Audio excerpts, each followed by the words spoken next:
कालिदास कौन थे जानते हैं? एक बहुत बहुत प्रसिद्ध कवि थे, लेखक थे। ऐसा कहते हैं कि भारतीय परंपरा में, इंडियन ट्रेडिशन में आज तक का सबसे महान कवि जो हुआ है वो कालिदास है। हेलो दोस्तों, आप सभी कैसे हैं? मैं यदुवीर सिंह, आप सभी का मेरे यूट्यूब चैनल में सभी का दिल से स्वागत है। दोस्तों, आशा करते हैं आप सभी लोग सही होंगे। दोस्तों, आज डॉक्टर देवकीर्ति के सर के मुखारबिंद से आपको कहानी सुनाने जा रहे हैं। वो है कालिदास। दोस्तों, बहुत ही सुंदर कहानी है। छात्राओं के लिए तो बहुत ही सुंदर है, उनके एजुकेशन के लिए आगे काम आने वाली है। दोस्तों, कवि होना आपकी नज़र में छोटी बात है कि बड़ी बात है मुझे नहीं पता। मेरी नज़र में कवि होना कुछ भी और होने से बड़ी बात है। मतलब जज होना, वकील होना बड़ी बात है, लेकिन मेरी नज़र में उन सबसे बहुत बड़ी बात एक अच्छा कवि होना है। और कालिदास, मैं हिंदी की बात नहीं कर रहा हूँ, पूरी भारतीय परंपरा की बात कर रहा हूँ, जिसमें हिंदी भी है, संस्कृत भी है, सब है। उस पूरे ट्रेडिशन के सबसे महान कवि माने जाते हैं। उन्होंने मेघदूत लिखा, आप नाम सुना होगा, है ना। उन्होंने विक्रमोर्वशीयम लिखा, अभिज्ञान शकुंतलम लिखा, ये सब नाटक उनके लिखे हुए हैं। और लोग दंग हैं आज तक कि इतना महीन, इतना गहरा कोई कैसे लिख सकता है। पर उनकी लाइफ के बारे में हमें ज्यादा नहीं पता, थोड़ी बहुत चीजें मिलती हैं, लेकिन डाउट रहता है कि वो इस समय में हुए कि उस समय में हुए कि उस समय में हुए। डाउट है रियल लाइफ में क्या क्या हुआ, इसको बहुत डाउट है इस बात पे। तो एक लेखक ने उनके बारे में एक नाटक लिखा। उस लेखक का नाम है मोहन राकेश, और नाटक का नाम है आषाढ़ का एक दिन। कभी मौका मिले जिंदगी में तो पढ़िएगा उसको। और ये सिर्फ वकील बनने का मतलब नहीं, ठीक है वकालत का प्रोफेशन है, लेकिन किसी भी फील्ड में अच्छा होने का मतलब है अपनी फील्ड के साथ कुछ और फील्ड्स में भी अपना हाथ पांव चलाते रहना, उसमें चहलकदमी करते रहना। तो मोहन राकेश ने कालिदास की लाइफ को री इमेजिन किया। कैसे किया मैं आपको सुना रहा हूं, आप मुझे बताना कितने सफल है। तो कालिदास एक गांव में रहता था, एक लड़की से मोहब्बत करता था। उस लड़की का नाम इमेजिन किया है मल्लिका। हिस्ट्री में ऐसा मिलता नहीं, इन्होंने इमेजिन किया है। खूब प्रेम करता था, बरसात आती थी, दोनों भीगते थे, खेलते थे। वहां बहुत सारे हिरन थे, खरगोश थे, उन सबसे उसकी दोस्ती थी। एक एक हिरन, एक एक खरगोश, एक एक पक्षी कालिदास का दोस्त था। ऐसी दोस्ती। उस पूरे इलाके में किसी को भी दिक्कत हो, कालिदास हमेशा उसकी हेल्प करता था।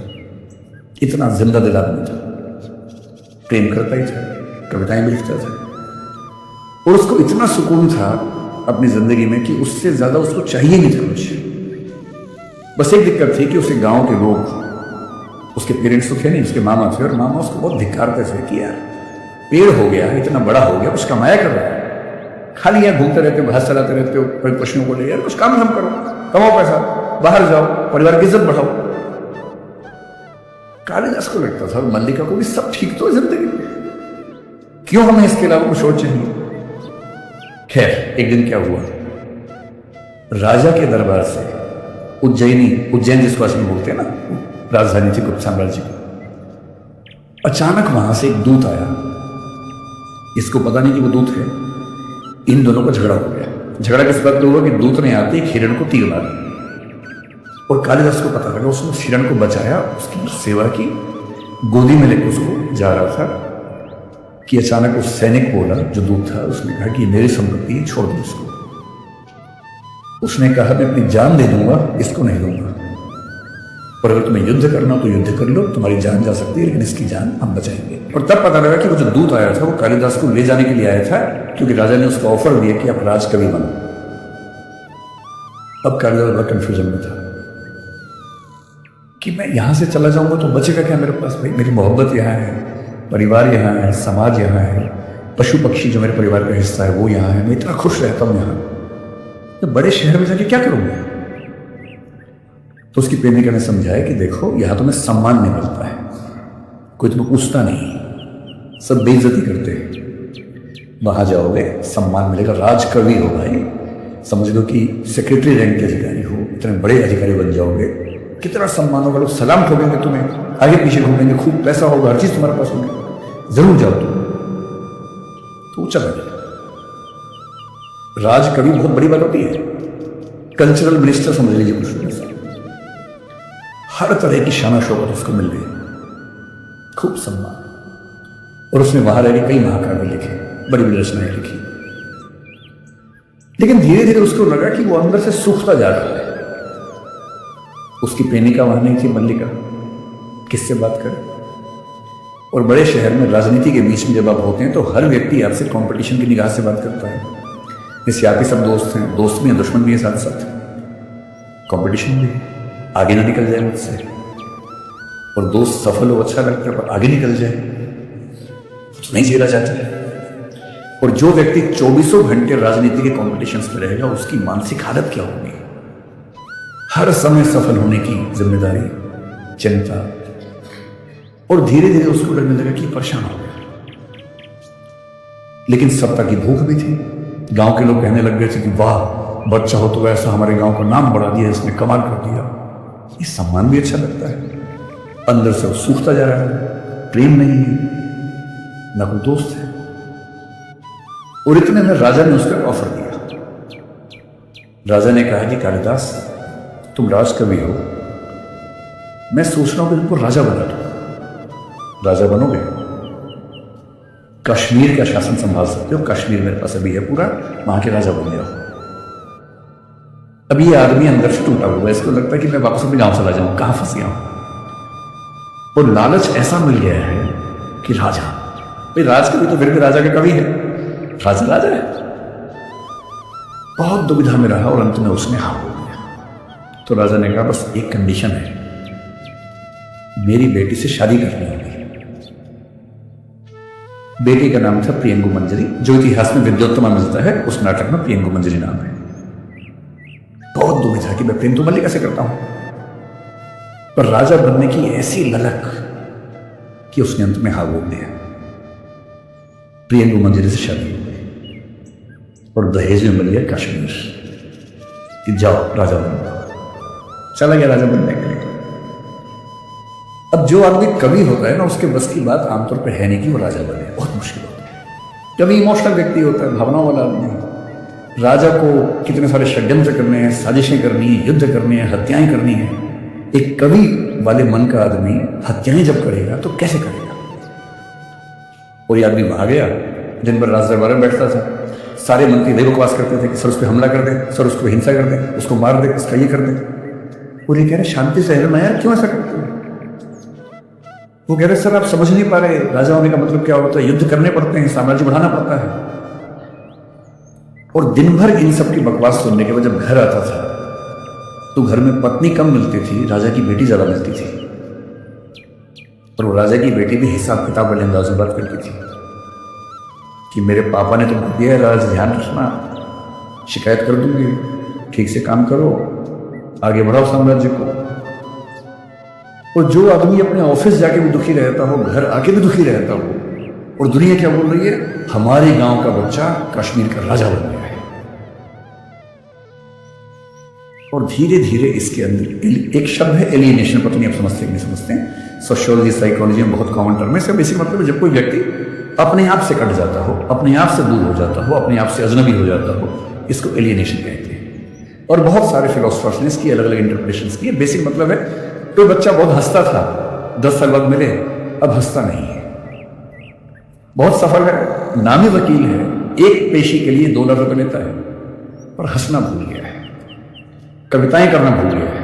इसका मतलब है कि highly successful in the eyes of the public but highly destroyed with in himself और हरसेल्फ बिकॉज ही और she is not with himself और हरसेल्फ।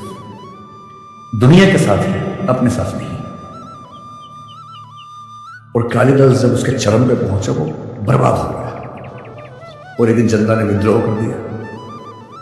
उस दिन उसका बॉइलिंग पॉइंट आया और वो कश्मीर छोड़ के भाग गया। हर जगह अफवाह फैल गई थी, वो कश्मीर से भाग गया, संन्यास ले लिया, काशी चला गया, बनारस चला गया। लेकिन वो रात के अंधेरे में अपने गांव में छुपते छुपते आया और प्रेमिका के घर गया उससे बात करने के लिए। प्रेमिका ने उससे कहा कि मुझे बहुत दुख हुआ था जब पता लगा कि तुम राजा बन गए और शादी भी कर ली। इसने कहा कि मैं समझ नहीं पाया था कि सफलता का मतलब क्या होता है।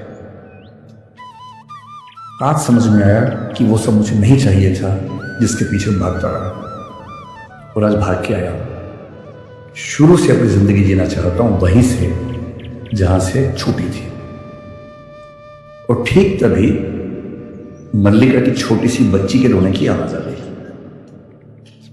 क्योंकि वो भी तो जिंदगी में आगे बढ़ गई है। और तब कालिदास को समझ में आता है कि अच्छा, जिंदगी यहां भी नहीं बची है।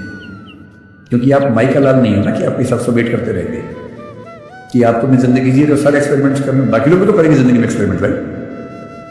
और फिर वहां से वो चुपचाप निकलता है दरवाजा बंद करके। फिर कहां जाता है हमें नहीं पता, नाटक में लिखा भी नहीं है। इतना सफल कवि सोच के देखिए, गांव से उठ के राजकवि, राजकवि से उठ के राजा, और राजा से सब छोड़ छाड़ के वापस वहीं जाने की कोशिश और वहां जाके फेल होना। और मेरा ख्याल है कि अगर ये कहानी सही है तो जब कालिदास मरा होगा बहुत ही असंतुष्ट होकर मरा होगा। और मेरा मानना है कि आप सफल हैं, यानी इसकी सबसे बड़ी कसौटी कि जब आप मरने वाले हैं, आपको पता है कि मेरी मौत आने वाली है, तो उस समय आपका मन कैसा है। एक बहुत पुराना फिल्मी गीत है, रोते हुए आते हैं सब, हंसता हुआ जो जाएगा वो होकर दर का सिकंदर, जाने मन कहलाएगा। अगर आप अपनी मौत के समय सुकून में हैं कि जिंदगी ठीक से जी है, इससे बड़ी क्या सफलता हो सकती है। और मेरा ख्याल है कि कालिदास जितना हताश होकर मरा होगा, आप उसे कितना ही सफल मान लें, आप कह लें कि सारे कवियों के इतिहास में एक ही कवि राजा बना, मैं कहूंगा वो इतना बदनसीब आदमी था कि वो कवि नहीं रह पाया और राजा बन गया। दूसरे के ख्याल में जिंदगी जीता रहा, अपनी ख्याल में जिंदगी नहीं जी पाया। दोस्तों, इसी को कहते हैं आदि छोड़ पूरी को धाई, और आदि मिली न पूरी पाई। दोस्तों, देखा कालिदास की दुर्दशा क्या हुई, ना राजा रह पाई। क्यों, किस तरीका से कालिदास की कहानी यही समाप्त होती है। दोस्तों, आगे की कहानी सुनाने जा रहे हैं डॉक्टर दीप कीर्ति के सर के मुखारबिंद से, कृपया पूरा ध्यान से सुनें। तुलसीदास और रहीम। पूरे भारत में सबसे महान कवियों में अगर आपको दो को रखना हो तो नंबर 2 पर, या कई लोग नंबर 1 पर कहेंगे, उनका नाम है तुलसीदास। आपने रामचरितमानस सुनी होगी कविता, हनुमान चालीसा सुनी होगी, उन सबके लेखक तुलसीदास अकबर के समय के हैं, बड़े प्रसिद्ध कवि थे। उसी समय में एक और कवि हुआ था रहीम, आपने नाम सुना होगा, अब्दुल रहीम खान। रहीम उसी परंपरा के आदमी हैं जो दरबार के साथ चलते थे। अकबर के 9 रत्न हुए, आप समझ लें कि 9 कैबिनेट मिनिस्टर थे। उन 9 कैबिनेट मिनिस्टर्स में से एक था रहीम, राजा भी और कवि भी।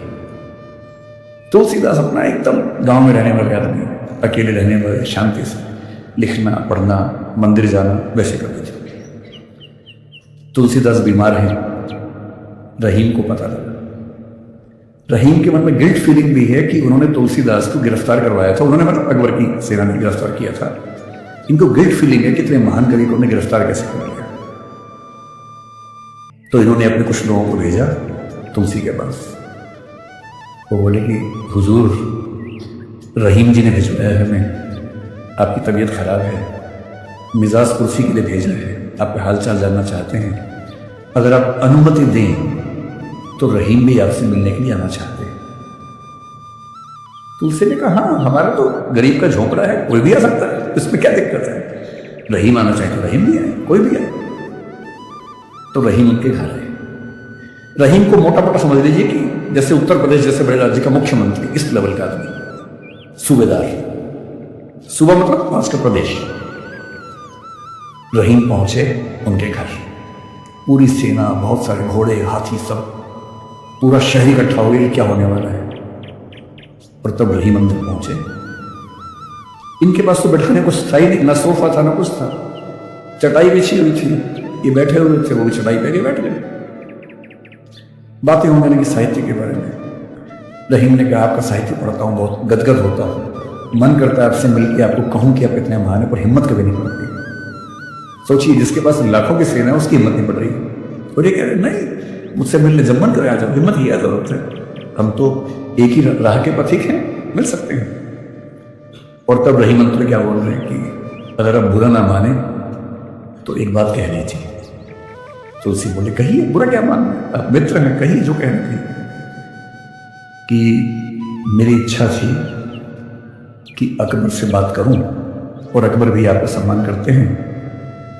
मेरी इच्छा है कि आप एक बड़े मनसबदार या जागीरदार बने। मैं अकबर जी से कहूँगा एक बहुत बड़ी जागीर आपको मिल जाएगी, आप उस जागीर के मुखिया बनेंगे और आपको अपने हिसाब से सम्मान मिलेगा जितना आपको मिलना चाहिए।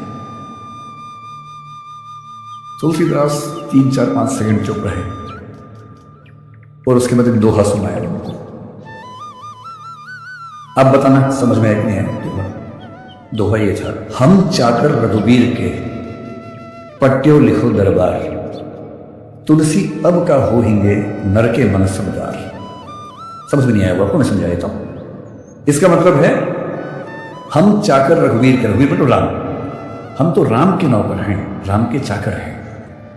पट्टियों लिखो दरबार, उनके दरबार में हमने पट्टा लिखा हुआ है। पट्टा मतलब कॉन्ट्रैक्ट, लॉ ऑफ कॉन्ट्रैक्ट जो होता है ना मौका, वो हमने तो कॉन्ट्रैक्ट लिखा हुआ है, पट्टा लिखा हुआ है। तो राम के नौकर हैं, राम के चाकर हैं।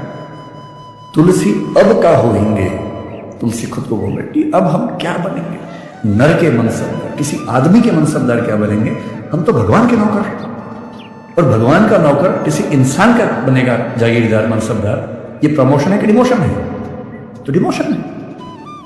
और रहीम छोटा सा मुंह लेके वहां से लौट गए। इतिहास कहता है कि तुलसीदास कभी राजा नहीं बने, कालिदास राजा बने। आपको बताना है कि इनमें से ज्यादा सफल कौन था। अगर आपको ये दोनों जिंदगी जीने का मौका मिल जाए तो आप कालिदास बनना चाहेंगे या तुलसीदास बनना चाहेंगे? दुविधा में है कि कालिदास से ठीक है राजा बन लो, बढ़िया है। अरे मरते समय रो देंगे थोड़ा सा, सब बर्बाद हो गया, खराब हो गया, क्या फर्क पड़ता है, लेकिन राजा तो बनेंगे। राजा बनने का अपना मजा है। चलिए, अभी आप 18, 19, 20 साल की उम्र में हैं तो आपके लिए जीवन का अर्थ थोड़ा अलग है, जो अर्थ उम्र बढ़ने के साथ चेंज होने लगता है। तो अभी आपकी ये तसल्ली ठीक है। तो दोस्तों, आपको कहानी कैसी लगी कृपया कमेंट में ज़रूर बताएं। तुलसीदास, कालिदास, रहीम। तो दोस्तों, अगर अच्छी लगी हो तो कमेंट में ज़रूर बताएं।